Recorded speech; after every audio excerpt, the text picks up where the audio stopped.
Mayor Karachi barrister Murtaza وہاب نے city council کے اجلاس میں جہاں انعقاد کیا گیا تھا وہیں 55 ارب 28 کروڑ روپے کا 14 کروڑ 62 لاکھ روپے کا سرپلس بجٹ آج پیش کر دیا، اور یہاں پر اپوزیشن نے بھی بڑی زبردست کائیں جاری رکھی، لیکن بہرحال کراچی کا بجٹ آ چکا ہے اور یہ 55 ارب 28 کروڑ کا ہے، اور اس میں 14 کروڑ 62 لاکھ سرپلس ہے۔ آج یقینی طور پر میئر کراچی بیرسٹر مرتضی وہاب نے بجٹ کی اپروول دی۔ اب وہاں پر میٹروپولیٹن کمشنر افضل زیدی اور اس کے ساتھ ساتھ سلمان عبداللہ مراد اور ڈائریکٹر ویلفیئر تھے، اور اس کے ساتھ دیگر لوگ تھے، اور انہوں نے اس کی تقریباً رہنمائی کی۔ جہاں میئر کراچی بیرسٹر مرتضی وہاب نے بجٹ پیش کیا، وہیں اپوزیشن نے زبردست کائیں کی بھی کی، آخر میں وہ بھی آپ کو سننے کو ملے گی۔ مختصراً ہم سنوا دیتے ہیں، کوشش کریں گے کہ میئر کراچی بیرسٹر مرتضی وہاب نے اپنے خطاب میں کیا کیا گیا۔ انہوں نے کراچی کے 2 سال جو اپنے پچھلے گزارے ہیں اس کے حوالے سے بھی تفصیلی طور پر بتانے کی کوشش کی تھی، اور اس کے ساتھ ساتھ میٹروپولیٹن کمشنر بھی سر پکڑ کے بیٹھے ہوئے تھے، کیونکہ اپوزیشن کی کائیں بڑی ٹائٹ چل رہی تھی، باہر یونین والے کائیں کر رہے تھے، لیکن بہرحال کراچی کا بجٹ پیش ہو چکا ہے۔ سٹی کونسل کے اجلاس میں میئر کراچی بیرسٹر مرتضی وہاب نے پیش کر دیا، اور یقینی طور پر آپ دیکھ بھی سکتے ہیں۔ تاہم میئر کراچی بیرسٹر مرتضی وہاب نے بجٹ پیش کرتے ہوئے کیا کہا، ہم آپ کو وہ بھی پیش کرتے ہوئے مجھے خوشی محسوس ہو رہی ہے۔ کراچی اور صوبے سے بلدیاتی اداروں نے اپنے 2 سال کامیابی سے مکمل کر لیے ہیں، اور تیسرے بلدیاتی سال کے آغاز کے موقع پر یہ بجٹ پیش کیا جا رہا ہے۔ گزشتہ 2 سال میں ہم نے شہر کی بہتری، ترقی، انفراسٹرکچر کی بحالی، تجاوزات کے خاتمے، کراچی کی تاریخی عمارتوں کی تزئین و آرائش اور دیگر جو فیصلے کیے، اس کے اثرات کراچی کے شہریوں کو اب محسوس ہونا شروع ہو چکے ہیں۔ کراچی کی تعمیر و ترقی کے لیے گزشتہ 2 سالوں میں ہمیں سخت فیصلے کرنا پڑے، جن کا مقصد کراچی کے شہریوں کی خدمت کرنا تھا۔ آج یہ بات میں فخریہ طور پر کہہ سکتا ہوں کہ پاکستان پیپلز پارٹی، جس کے منشور میں عوام کی خدمت شامل ہے، اس نے ثابت کیا ہے کہ وہ کراچی کے لیے ماضی کے مقابلے میں بہتر خدمات سر انجام دے رہی ہے۔ ہم نے گزشتہ 2 سال میں بلدیہ عظمیٰ کراچی کو مالی طور پر اپنے پیروں پر کھڑا کیا ہے، جو کہ ایک ناممکن، نہ صحیح لیکن مشکل ترین مرحلہ ضرور تھا۔ مالی سال 2025-2026 کا بجٹ ہماری گزشتہ 2 سال کی سخت محنت، جدوجہد اور مسلسل عمل پیرے کے نتیجے میں گزشتہ سالوں سے کئی بہتر نظر آئے گا۔ اس بجٹ میں آئندہ سال کے لیے معزز کونسل کے ممبران کی مشاورت سے آئندہ سال کے لیے ترقیاتی کاموں کو شامل کیا گیا ہے، اور شہر کے بہتر اور وسیع مفاد کے لیے کام کرنے کا عزم ظاہر کرے گا۔ کراچی کی صورتحال، کراچی کی ترقی، کراچی کی خوشحالی، کراچی کا اب الحمدللہ بہتری کی جانب رواں ہے۔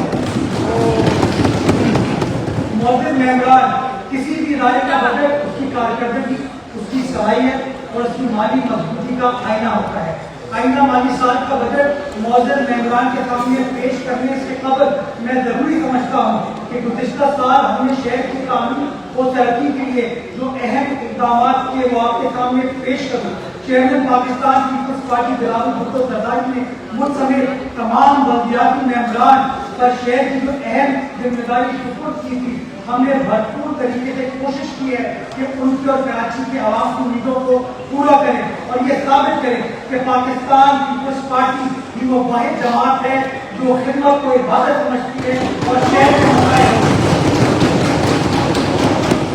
کے مسائل کو حل کرنا جانتی ہے اور چاہتی ہے۔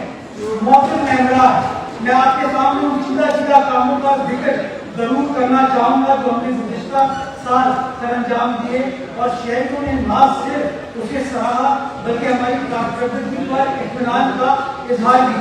سب سے پہلے میں بات کرنا چاہوں گا جاری ملازمتوں کے حوالے سے، جو پینشن کے لوگوں کو مشکلات کی تاریخ میں بلدیہ عظمیٰ کراچی پاکستان کی 23 بلدیاتی کونسل بننے کا کو شرف حاصل ہوا، جس کے تمام ملازمین کے ریکارڈ کو ہم نے اس پروجیکٹ کو منتقل کرنے کی وجہ سے